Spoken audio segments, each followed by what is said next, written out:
Welcome back. So today I'd like to share the story of how my father escaped World War II, Nazi Germany. I was born in the 70s. I grew up in the 80s and 90s. And when I was growing up, it was very usual, very normal to have friends in the class whose parents were just fresh out of Russia, had grandparents that survived or died in the war in Germany. But I never really saw myself as the son of a survivor at all. And something happened once, a very interesting story, that led me to realize that I had a fascinating story from my father on my hands, and I think it's time for me to share it. Basically, the story happened like this. My father called me up, of blessed memory. My father passed away a few years ago. So he called me up about 20 years ago, and he says to me, "I'd like you to drive my car to California for me." He was in California. He was supposed to drive his car from New York to California. He started heading out. There was some car issues, and he just had it. He flew out, and he wanted me to bring it for him. So I was more than happy to do it. It was an exciting trip, paid for, made a little money. I get to California, and my father and I never really bonded. We were never really that close, but as a result, he was very excited. He wanted to hear all about my adventures and the trip. So we sort of had this moment that we never had. So I took the opportunity to ask my father. I said, "I know you were burnt as a child and you were stuck in Nazi Germany, but I only heard it from secondhand. My mother mentioned the story more than once. I'd like to hear it from you, if you don't mind, so that I could know it, how it happened exactly."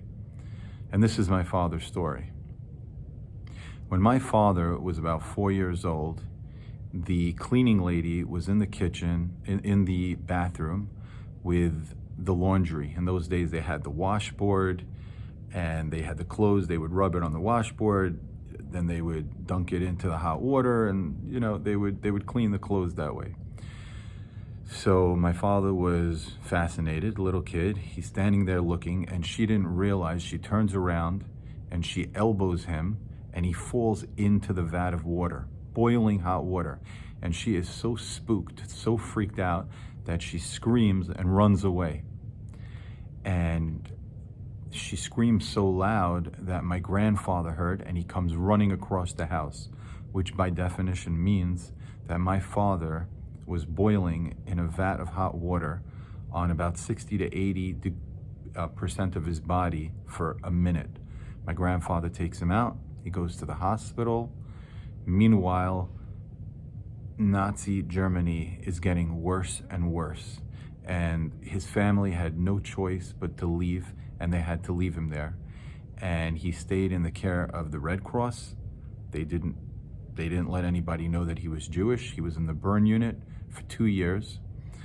My father said that despite all the pain, he remembers that what was the scariest for him, and what was the scariest for all the kids, was there was one little child. This was an orphanage. There was one little child that was wrapped like a mummy, and every night the moon would shine on him, and he would scream from his crib, and all the other kids would have their blankets over their faces, chattering. My father was very animated with his stories.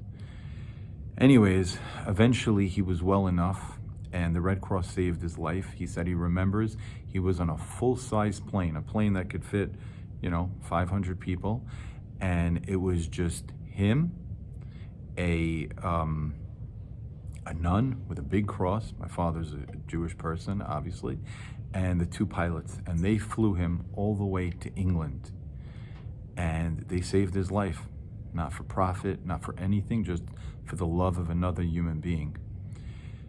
My father's family, they escaped to Israel. But my father had some relatives in England, and that's where they were able to get him. We couldn't exactly send a plane from Germany off to Israel. So when he gets to England, my uncle meets him by the airport, and he's got all these wraps and bandages, he's in a wheelchair, and the government officials are afraid that perhaps the spies are sending messages. So they wanted to unwrap his bandages. And my uncle said, "I don't care if you take me to jail, put me in prison. This child has been through enough. There is no way that you're going to put him through more."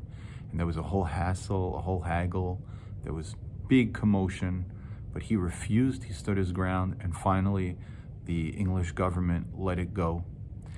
And he was able to go. And then a little while later, he was able to take a boat. About a year or two later, he was able to take a boat to Israel, and he was able to reunite with his family. He said the biggest challenge of his childhood was that he had a younger brother who was an intelligent person. And in those days, it was a bigger deal than these days. Even these days, nobody wants to be left behind and be in the same class as their brother, or even worse. So my father, who had a lot of making up to do because he spent a lot of time in the hospital, he worked very, very hard. He always said to me, he said, "Find joy in books." He said that's where it was. He studied and studied and studied because it was the most important thing for him to stay that grade ahead of his brother that was a little bit younger than him. What's fascinating about this story, as I started off, is that I had no idea that I was the child of a survivor. The way we look at it is we think that the child of a survivor means that your parent went through the actual concentration camps, the horrors, the tortures. But it seems that if somebody was in Nazi Germany when this evil was brutally in control and destroying Jewish lives, to say the least, that if you were able to survive and get out of there during the height of the evil, that you survived. And so I didn't know it, but I am the child of a Holocaust survivor. Thanks for listening to my story. I really hope that you like, and I would love if you subscribe. Take care.